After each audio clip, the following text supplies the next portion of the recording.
با عرض سلام و عرض ارادت خدمت دوستان عزیز، رفقایی که با فولاد بربرینگ میخوان کاردیاتاشو بسازن. همه بربرینگ ها به این شکل نیست که سطحش منفذ نداشته باشه. یه تعداد بربرینگ ممکنه شما از بازار خریداری بکنید که وسط اینا دارای منفذ باشه. یعنی ببین اینجا الان یه منفذ هست، این 4 تا منفذ داره، اینم 4 تا منفذ داره. خب اگر بربرینگی به دست ما رسید که به این شکل بود، دارای منافذی بود، دیگه اینا نمیشه ازش ساخت. اینو باید بندازیمش دور. نه، ما این بربرینگ رو دور نمیندازیم. ببین این بربرینگ رو موقعی که شما میخوای برش بزنیم، سعی بکنید موقع برش زدن با استیلبور که برش میزنید، برشی که میزنید درست رو به روی منفذ باشه. یعنی برش شما درست استیلبور رو از روبروی منفذ بذارید و ببرید. وقتی این کار رو میکنید یه منفذ رو شما کم کردی. فرض کنید بربرینگ که 4 منفذ هست، 4 تا سوراخ داره، یکیشو شما کم کردی. بعد اینو داخل کوره بازش میکنی. ببین اینو الان یه بنده خدای برش داده، اشتباه برش داده. ببین درست از وسط منافذ اومده بریده. خب این اشتباهست، این سبک برش دادن. برش روی بربرینگی که وسطش منافذی داره، برش صحیح این است که درست از روی منفذ ببری که یه منفذ رو کم بکنی. حالا شما میای از این میخوای تیغه بسازی، این بربرینگ رو بازش میکنی توسط حرارت داخل کوره. اگر تونستی این منافذ رو بندازیش روی دسته که فبل مراد. اگر نشد و این فرض میکنیم این منفذ درست افتاد وسط تیغه شما، وسط تیغه قرار گرفت. خب با این تیغه باید چه کرد؟ آیا روی قدرت تیغه تاثیر سو داره؟ خیر. این منافذ اگر وسط تیغه هم قرار بگیره، روی برش، روی قدرت تیغه هیچ تأثیری نداره.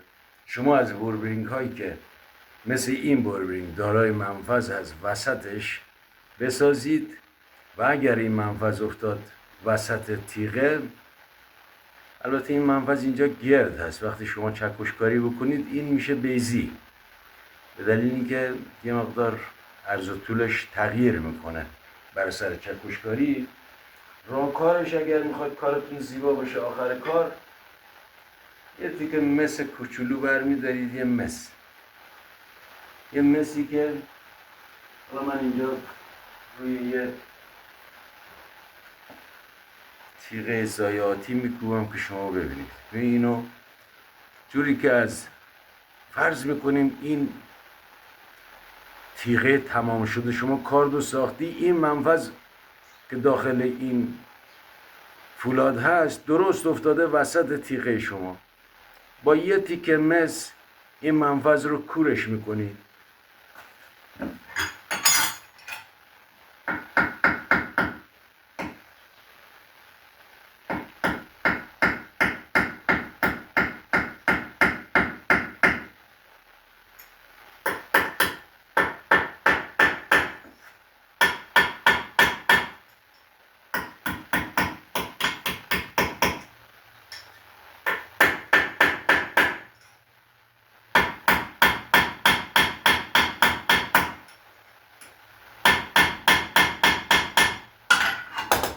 ببینید منفذ الان من با مس کورش کردم. خب زمانی که این پرداخت بشه،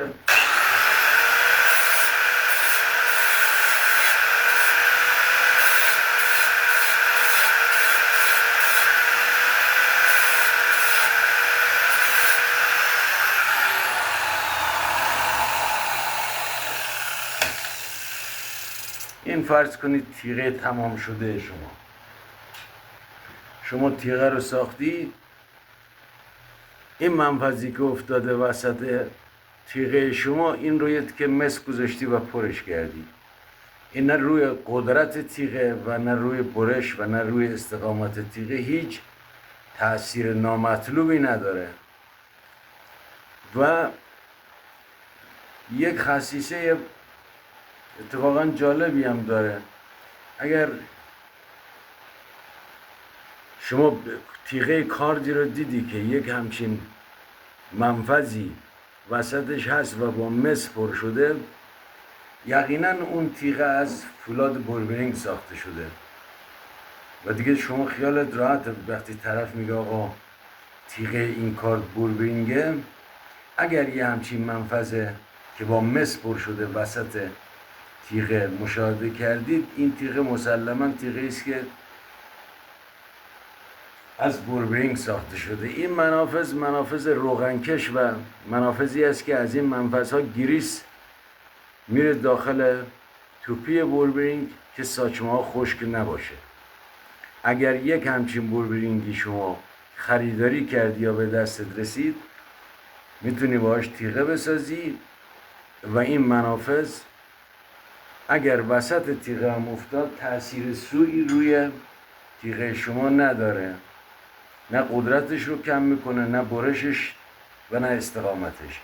نهایتش میتونی به این شکل با یه قطعه مس کوچولو پرش بکنی و پرداخت بکنی و بسیارم زیبا و دقیق در میاد. متشکرم.